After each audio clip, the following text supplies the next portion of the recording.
نحمده ونصلي ونسلم على رسوله الكريم أما بعد. Facing your feet towards Qiblah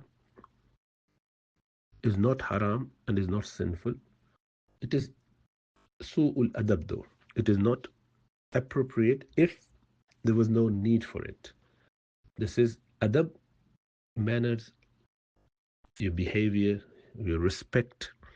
And Allah subhanahu wa ta'ala described in Quran then وَمَن يُعَظِّمْ شَعَائِرَ اللَّهِ فَإِنَّهَا مِن تَقْوَى الْقُلُوبِ. Whoever honors and respect and show decorum,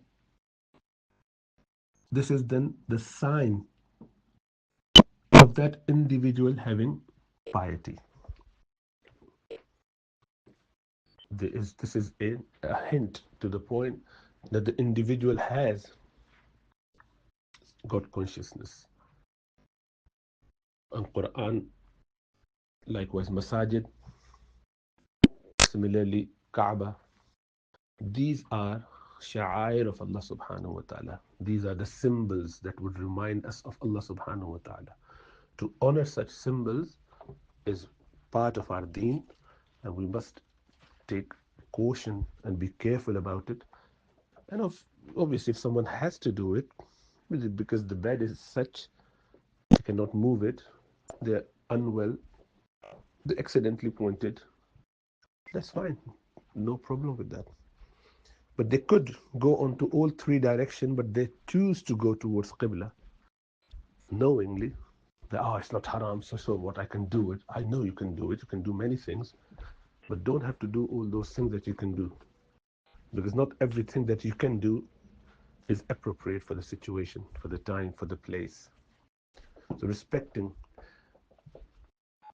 elders, for example. I mean, you point your feet towards your father or mother while you're sitting in the gathering together, and just point your feet towards your parent. There's nothing haram there, but this is disrespectful. Doing it knowingly. But you had, God forbid, fracture in your foot, in your leg, you're in a cast, and you're walking, well, with some help, you've been escorted somewhere, you've been hoisted somewhere, and your feet or one foot is towards your mom or dad's head or face or whatever direction, no problem. No one would mind it because you are in need, you are desperate, you are excused, you've got some reasons. It will be too much to just move all the ways all the time. So the excuse person is a person who has got respect in his heart and he's doing whatever he's doing for a need. And the person who has got no respect, it doesn't matter whether he points towards Kaaba or not, he hasn't got respect in his heart. An outward action would be just a, you know, hypocrisy, if anything. So you must have a lot of respect in the heart. Once you have that respect for all the signs of Allah subhanahu wa ta'ala, you would automatically assume the posture that you think, and your sound mind would tell you. Your sound heart would tell you what to do. It is not, oh, it is haram or not haram.